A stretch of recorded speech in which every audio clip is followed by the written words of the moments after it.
পয়লা বৈশাখ এমন একটি দিন যেদিন মানুষ আনন্দে মুখরিত হয়। আরেকটি বড় কথা যে যার যা জানা শিল্পকর্ম আছে, কাজ আছে, সেদিন বিক্রি করতে পারে। কারণ আমাদের কৃষি প্রধান দেশ, কৃষি ভিত্তিক যত রকম সৃজনশীল কাজ আছে সেদিন সেগুলো বিক্রি হয় আর কি। কাঁথা, পাখা, পুতুল, মাটির পুতুল, এগুলো। তারপর আরেকটি বড় কথা যে সমস্ত এই ধরনের আনন্দের সঙ্গে একটি বাজারের সম্পর্ক থাকে। সেই বাজার মানে কমার্শিয়াল একটা সম্পর্ক থাকে।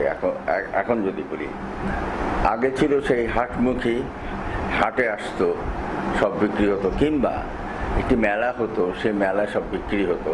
সেটাও একটা আনন্দ, সেটাও একটা প্রত্যেকের যে একদিন শুভ দিন, পুরনো একটি বছর চলে গেল, আরেকটি নতুন বছর এলো, এগুলো খুবই প্রয়োজন। কারণ অনেক অনুষ্ঠান আছে, অনেক উৎসব আছে যেগুলো ধর্মীয়, কিন্তু পয়লা বৈশাখটা কিন্তু একেবারে প্রত্যেকের জন্য, সকল ধর্মের সকল মানুষের জন্য। সুতরাং এটা প্রত্যেকে যোগ দিতে পারে। এবং বর্তমান বিশ্বে আমাদের এই প্লুরাল সোসাইটি ছাড়া কল্পনা করা উচিত নয়। এবং আমরা বহুজাতিক দেশ হতে চাই এবং আমরা সকলের সঙ্গে আনন্দ করতে চাই, বিশ্বের মানব হিসাবে আমরা আনন্দ করতে চাই। আর পয়লা দিবস, বছরের পয়লা দিবস নিয়ে পৃথিবীর যে কোনো দেশে, যে কোনো জাতির একটা উৎসব হয়। সেই জন্যে আমাদের এখানেও ছিল, হালখাতা হয়, যারা ব্যবসা করে তাদের হালখাতা হয়, মেলা হয়, কত আনন্দ হয়। সেই জন্যেই এটা সকলের জন্য বললেই এটা বিশেষভাবে প্রয়োজন এবং এটা হওয়া উচিত, আরও ব্যাপকভাবে হওয়া উচিত। আরেকটা হলো যে আর্ট কলেজ থেকে যে বিভিন্ন স্পোক আর্টের যে জিনিসগুলো নিয়ে বড় আকারে করা হয়, এগুলো আমাদের সেই ইয়েতে নানা রকম খেলনা বানিয়ে বিক্রি করা হতো, তারই রূপক হিসাবে আমরা এগুলো করছি। এবং আর্ট কলেজের ছেলেরা এটা খুব সুন্দর করে করে, আর এটা সকল বাংলাদেশে ছড়িয়ে গেছে। এটাও একটি খুব আনন্দের কথা। স্যার, আপনার ছোটবেলায় যখন আপনার পয়লা বৈশাখ পালন করা হতো, সেই দিনগুলি কোনো একটা পয়লা বৈশাখে তো মেলায় যেতাম, আমার মনে আছে, এবং নানা রকম খেলনা কিনতাম। সেই টেপা পাখি, টেপা মুখ, যেটা টিপে টিপে বানাতো মাটির, তা ঘোড়া কিনতাম, মনে আছে। ঘোড়ায় আবার ঘোড়ার গাড়িতে চাকা লাগানো থাকতো। তারপরে অনেক রকম মিষ্টি, কদমা, তারপরে প্যাড়া কিনতাম, এইসব মনে আছে। অনেক জায়গার কথা বলছি আমি। মিহিদানা, তারপর কী সব কটকটি বলে একটা মিষ্টি ছিল, এইসব নানা রকম মনে পড়ছে আগে। আর মেলায় পুতুল নাচও হতো, অনেক মেলায়। আমাদের যশোরের দিকে নয়, একটু অন্যদিকে, আমি বাঁকুড়াতেও ছিলাম, সেখানেও পুতুল নাচ দেখেছি ছোটবেলায়। এই যে মঙ্গল শোভাযাত্রা এখন অনেক বড় একটা জায়গায় চলে এসেছে, 88-99 দিকে এই মঙ্গল শোভাযাত্রার একটা যাত্রা শুরু হয়েছিল ডিস্ট্রিক এবং আরো অন্যান্য এরিয়ার মাধ্যমে। তো আপনি এই বিষয়ে একটু আমাদের কিছু জানান যে আসলে মূল বিষয়গুলি মঙ্গল শোভাযাত্রা কীভাবে? মঙ্গল শোভাযাত্রা তো আসলে জিনিসটা আগেও হতো অল্প পরিসরে, ছোট করে, কিন্তু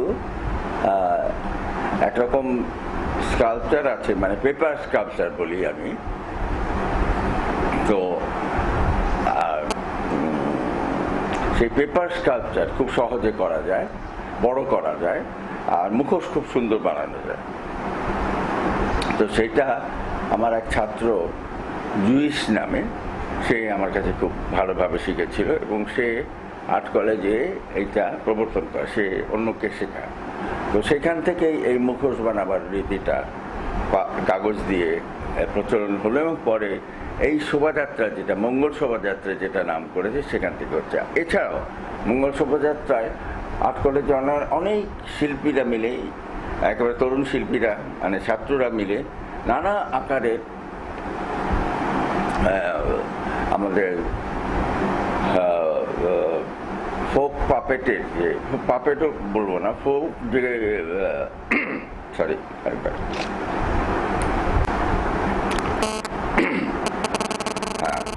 আর আমাদের যে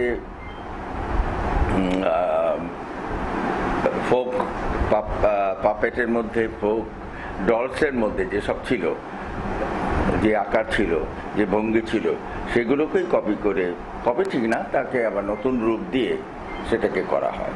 আর সকলের হাতে থাকে আর রং চঙা বাদ্যযন্ত্র, আমাদের নিজস্ব বাদ্যযন্ত্র নিয়ে একটি নিজস্ব সাংস্কৃতিক যে প্রকাশ, সেইটা অবশ্যই ঘটছে এবং খুব প্রত্যেকে আনন্দ করছে, ছোট বড় শিশু বৃদ্ধ সকলেই আনন্দ করছে। এটা খুবই আনন্দের কথা একটা জাতির জন্য। জি স্যার, মঙ্গল শোভাযাত্রায় যে সবচেয়ে বেশি যে অনুষ্ঠান ছিল চারুকলা, ঢাকা আর্ট কলেজ বা জয়নুল স্যারের একটা ওই জায়গায় শুরুটা হয়েছে। তো এই যে বিষয়টা, আপনারা যারা প্রথম ওই সময় শিল্পীরা ছিলেন, আপনার নিজের ওই সময় কিছু কাজের কথা কি মনে আছে? হ্যাঁ, প্রথমে আমরাও করেছি। আমরা তো না, মানে আমাদের ছাত্ররা, এটা বিশেষ করে ছাত্ররা শুধু যে ছাত্ররাই করেছে সেটা তো হলো বড় আকারের জন্য, কিন্তু ছোট আকারে ছোট জিনিস তো সবসময় বিক্রি হতো। ছোট ছোট মুখোশ, ছোট সবসময় একদম সাধারণ কারিগররা এগুলো বানাতো। এটাই যে একেবারে প্রথম যে হলো তা তো নয়, এগুলো হতোই, সেটাই অন্য রূপে হচ্ছে। বড় মুখোশ, বড় বেশি রং দেয়া, তারপরে আমাদের দেশে পুরনো যে ঐতিহ্য ছিল তাকে আবার সামনে নিয়ে আসা, এই রকমভাবে হচ্ছে। সুতরাং এটা যে নতুন তা নয়, সে আমাদের সংস্কৃতিকেই আবার নতুনভাবে আবিষ্কার করা, সেই আবিষ্কারটা এরা আবার করেছে। মঙ্গল শোভাযাত্রা সেই জন্য নাম দিয়েছে। হ্যাঁ,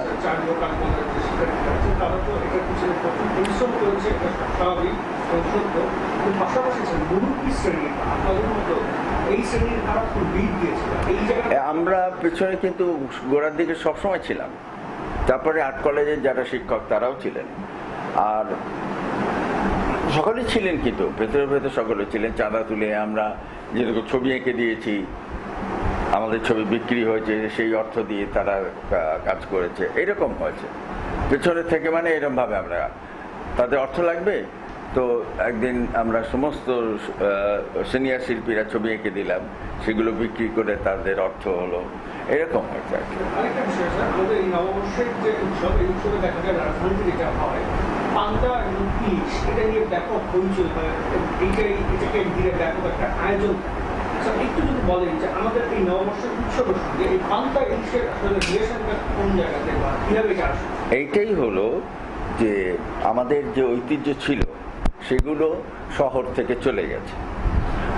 এখানে তো আর পান্তা ভাত খাওয়া হয় না, কিন্তু আমাদের দেশে এটাই একটা ব্যাপক ছিল যে সকল কৃষক, সকল মানুষ পান্তা ভাত খেয়ে কাজে যেত। সুতরাং সেইটা শহরে একেবারেই সম্ভব নয়। সেই জন্য নতুন করে তারাও সেই আস্বাদন চায়, সেই কালের, সেই আমাদের কৃষ্টির, আমাদের সংস্কৃতিরই একটা অঙ্গ বলবো, সেটাকে আবার নতুন করে ফিরে পেতে চায়। এটা খুব ভালো কথা যে আমাদের যা আছে সেগুলোকে নতুন করে, যদি অনেকে বলে যে দেখানোর জন্য, হ্যাঁ দেখানোর জন্যেই, কিন্তু আমরা সেটাকে সম্মান করি এবং আমরা চাই যে এটা কি ছিল, কেমনভাবে খাওয়া হতো, এটার জন্য আমাদের এখন নতুন প্রজন্মের মধ্যে এটা প্রতিফলিত হয়।